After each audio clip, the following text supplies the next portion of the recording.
Fingers. The Beast with 5 Fingers by W.F. Harvey, adapted for BLACKSIGNALL narration. It all began with the death of Adrian Borlsover.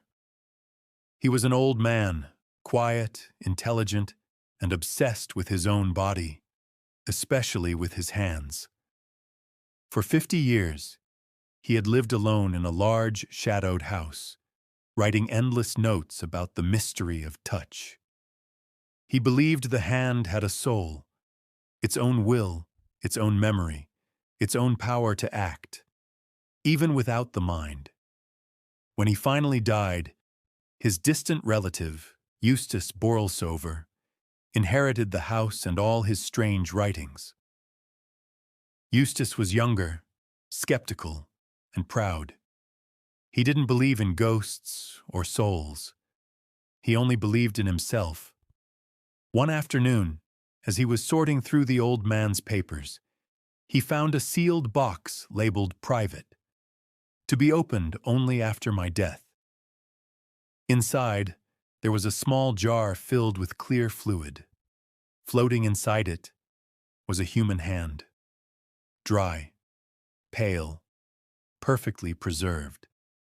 He stared at it in silence, not sure whether to laugh or feel disgusted.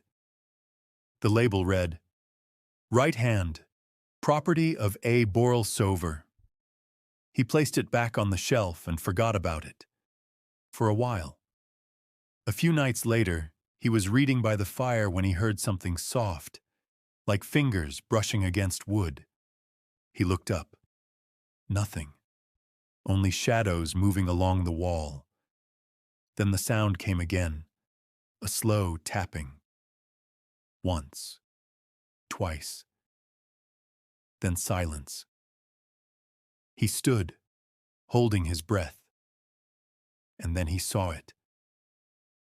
The jar was on the floor, broken. The hand was gone.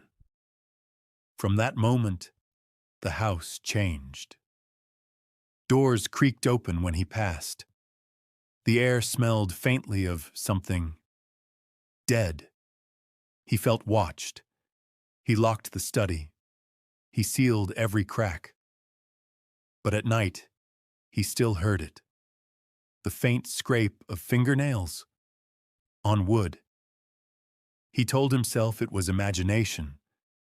But one morning, he woke to find 5 fingerprints in dust on his pillow. Small, neat, pressed deep. He tried to destroy it. He burned the papers. He even ordered the old jar to be thrown into the fire. But that night, something crawled across his desk. A shadow too small to be human, too precise to be an animal. It moved like a spider, but slower. It paused and turned toward him. His breath froze.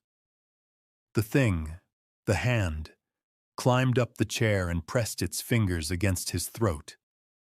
They found him the next morning, slumped in the chair, his face twisted, his own hands gripping the armrests so tightly that the nails had torn the skin. And on his neck, 5 marks, small, neat, like the print of a hand. Later, when the servants cleaned the room, they found one last note on the desk. The handwriting was shaky, almost unreadable. It said, "The hand remembers, even when the heart does not." And below it, 5 fingerprints in dried ink. End.